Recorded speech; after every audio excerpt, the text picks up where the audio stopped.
आज हमारा जो टॉपिक है बेसिकली वो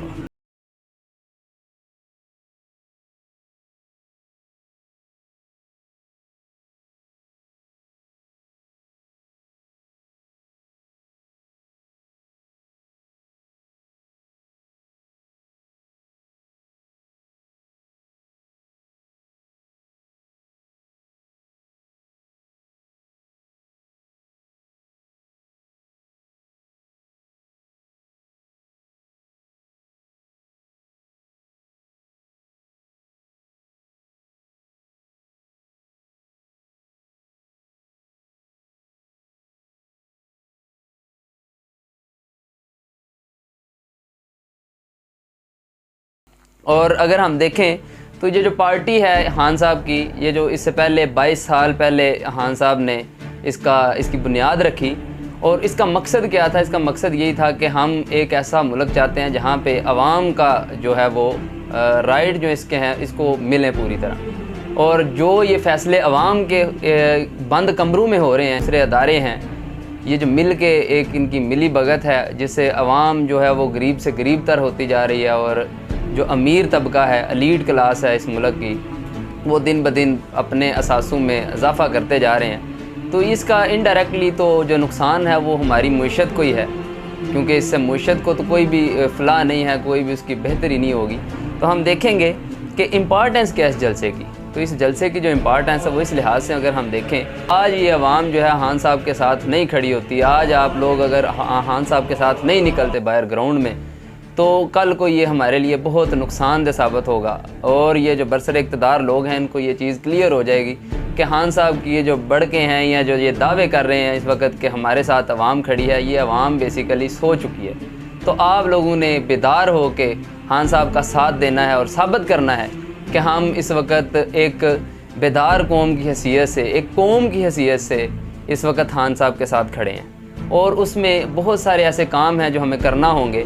हमें वोट को अपने हकदार को देना होगा। आपके हलका में जो भी आप समझते हैं कि एक ऐसा उम्मीदवार है, इसमें एक बड़ा इम्पॉर्टेंट पॉइंट है कि खान साहब को भी ये देखना होगा कि जो टिकट्स आप दे रहे हैं अपने उम्मीदवारों को, ये ऐसे लोगों को दिए जाएं जो कि हकदार हैं। क्योंकि इससे पहले जो लास्ट इलेक्शन हुए थे उनमें खान साहब ने बहुत बड़ी गलतियां की थी और उनको खान साहब एक्सेप्ट भी करते हैं। उनमें जो मेन फ़ाल्ट ये था कि खान साहब ने अपने दोस्त अहबाब, जो उनका हलका था, जो उनके करीबी लोग थे, उनके कहने पे बहुत से ऐसे लोगों को टिकट्स दे दिए जो कि अहल ही नहीं थे। और उसकी बहुत एक नाकामी भी हुई और उसको हमने बल्दियाती इलेक्शन में भी देखा और जो कि KPK में हुआ।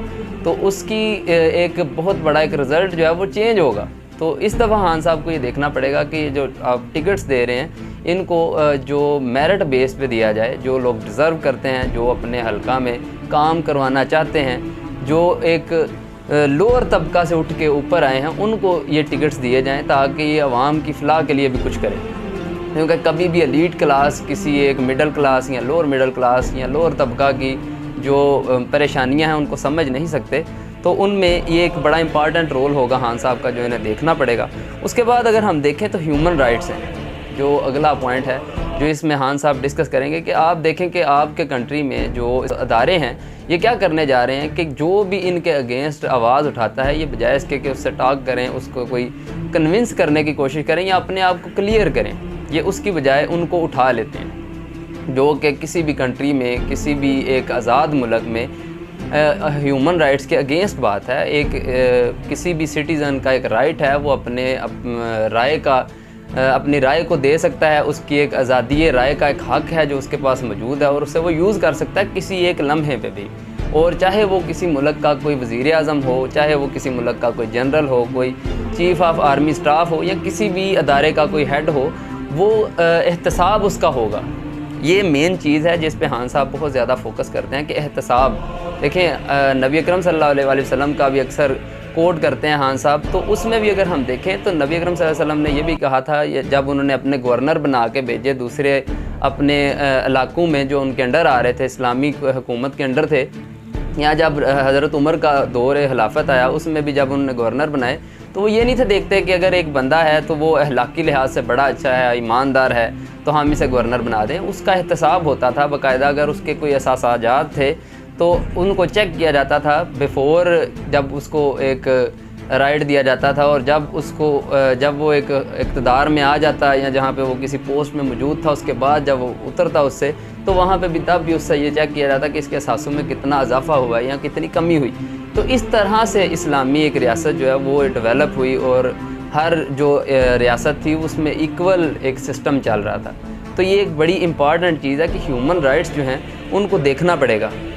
उसके बाद एंकर्स की अगर हम बात करें तो जो सहाफ़त है, सहाफ़त एक बड़ा इम्पॉर्टेंट रोल है किसी भी कंट्री में। कोई भी जो एक यंग इंसान है तो वो अपनी ज़िंदगी को किसी एक लीडर के लिए दाव पे नहीं लगाता, वो बेसिकली अपने मुल्क की जो बेहतरी है या उसकी जो प्रोग्रेस है उसके लिए अपनी जान को दाव पे लगा रहा होता है, और इतने बड़े बड़े जो अदारों के सरबराह हैं उनके बारे में वो डिस्कस कर रहा होता है और अपनी जान को ख़तरे में डाल रहा होता है, क्योंकि उसे पता होता है किसी भी लम्हे इसके साथ कुछ भी हो सकता है। और ये चीज़ें बड़ी इंपॉर्टेंट हैं। उसके बाद अगर हम देखें तो future of our next generation, तो हमारी जो नेक्स्ट जनरेशन आ रही है उसका फ्यूचर क्या होगा अगर हम इसी तरह चलते रहें, इसी रोड मैप पे चलेंगे जो भी इस वक्त PDM या इनके इत्तेहादियों ने शुरू किया हुआ है। ये सब के सब तो अपने असासाजात जो हैं वो दूसरे कंट्रीज़ में लेके जा चुके हैं, इनकी नेक्स्ट जनरेशन भी उधर ही सेटल हैं। तो हमारे मुल्क की जो नेक्स्ट जनरेशन है, जो मिडिल क्लास लोग हैं, उनका फ्यूचर क्या होगा। तो खान साहब की जो ये वाला जलसा है इसमें बड़े इंपॉर्टेंट पॉइंट्स थे। इनमें से एक इम्पॉर्टेंट पॉइंट ये भी था कि आपकी जो फ्यूचर है, ये जो नेक्स्ट जनरेशन है हमारी 60% से अबव जो जनरेशन है वो यंग जनरेशन में आती है। हम एक यंग नेशन है जिसमें बहुत ज़्यादा लोग जो हैं वो यंग हैं, और पिछले 2-3 साल से बहुत सारे ऐसे नौजवान हैं जो पढ़े लिखे हैं और नौकरी ना होने की वजह से वो मुल्क को छोड़ के जा चुके हैं। तो इन पे हमें फोकस करना होगा, हमें देखना पड़ेगा कि हमारी जो जनरेशन है इसमें इनको फ्यूचर नहीं नज़र आ रहा, ये आपके मुल्क में इस जनरेशन का कोई फ्यूचर नहीं नज़र आ रहा। तो क्या हम सोच रहे हैं, क्या हमारा जो लाहे अमल है वो क्या होगा। तो मैं अपनी यंग जनरेशन को भी एक पैगाम दूंगा, तो वो पैगाम ये है कि आपसे जब कोई वोट लेने आए, चाहे वो खान साहब की पार्टी का हो, चाहे वो PTI का काफ लीग का हो, चाहे वो नून लीग का है या पीपल पार्टी का है, इवन कोई भी सिंगल पार्टी आपके पास जब वोट लेने आती है तो आप उससे पहले उसका मोटिव पूछें। आप उनसे पूछें कि अगर आप हुकूमत में आते हैं तो आपका मोटिव क्या होगा, आप हमारे लिए क्या करेंगे, इस मुल्क के लिए क्या करेंगे, इसकी बेहतरी के लिए क्या करेंगे। क्योंकि अपना तो हर बंदा सोचेगा, तो अगर तो वो आपको कन्विंस कर लेते हैं, आप उनकी जो लाहे अमल है, जो उनका मोटिव है, जो उनका रोड मैप है, उससे अगर आप सेटिस्फाइड हैं तो आप डेफिनेटली उनको वोट दें। अगर आप सेटिस्फाइड नहीं तो फिर आप उनको इनकार करें, और आप में इतनी करेज होनी चाहिए कि आप नो कर सकें। ये जो पार्टी सिस्टम या फिर जो बरादरी कल्चर है हमारे पंजाब में इवन बहुत ज़्यादा है कि आपकी बरादरी ने जिसको वोट देना है, जिसको बरादरी के बड़े ने वोट देना है, तो सारी जनरेशन उस पूरी की पूरी फैमिली ने उसी को वोट देना है। तो इसको चेंज करना होगा कि लाजम तो नहीं कि एक बड़े का, वो फैमिली का अगर कोई बड़ा है तो उसने जो सोचा है तो वही ठीक होगा। आपकी राय है, आप अपनी राय और अपनी सोच को चेंज नहीं कर सकते किसी एक बंदे की वजह से। अगर आप उसको सेटिस्फाई नहीं करता, वो बंदा आपको सेटिस्फाई नहीं कर पा रहा, तो आप उसको वोट ना दें। आप अपने फैमिली का जो बड़ा बंदा है उसको कन्विंस करें कि अगर इस बंदे का कोई मोटिव ही नहीं, कोई इसका रोड मैप ही नहीं सक्सेस का कि वो किस तरह इस मुल्क को बचाएगा, इस डूबती हुई कश्ती को वो चलाएगा, तो फिर हम इसको वोट क्यों दें। तो ये चीज़ें हैं बड़ी इंपॉर्टेंट जिनको हमने देखना है। और आज की जो खान साहब का जलसा है इसमें भी यही इंपॉर्टेंट पॉइंट्स हैं जिनको खान साहब डिस्कस करने जा रहे हैं। तो उम्मीद है कि आप इससे काफ़ी कुछ सीखेंगे, और आप सबसे गुजारिश है कि आप सब भी खान साहब को सपोर्ट करें। और इसी के साथ हम आज का ये व्लॉग जो है उसको ख़त्म करते हैं। इंशाल्लाह आपके साथ नेक्स्ट व्लॉग में मुलाकात होगी, तब तक के लिए अल्लाह हाफ़िज़।